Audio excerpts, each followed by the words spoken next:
kailangan ang sinasampalatayanan mo, siguradong salita ng Diyos.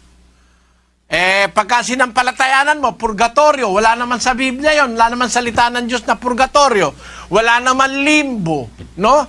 Wala namang rosaryo, wag magagalit sa akin, ano? Kasi wala talaga yun eh. Ngayon kasi, madali mong malaman kung ang isang turo ay nasa Biblia o wala. Hahanapin mo lang. Papa-computer mo, lagay mo sa computer, kapatid na Luz.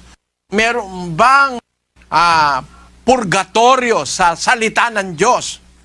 Dapat kasi eksakto eh. Walang dagdag, walang labis. Yung purgatorio ba, nasa salita ba ng Diyos yun?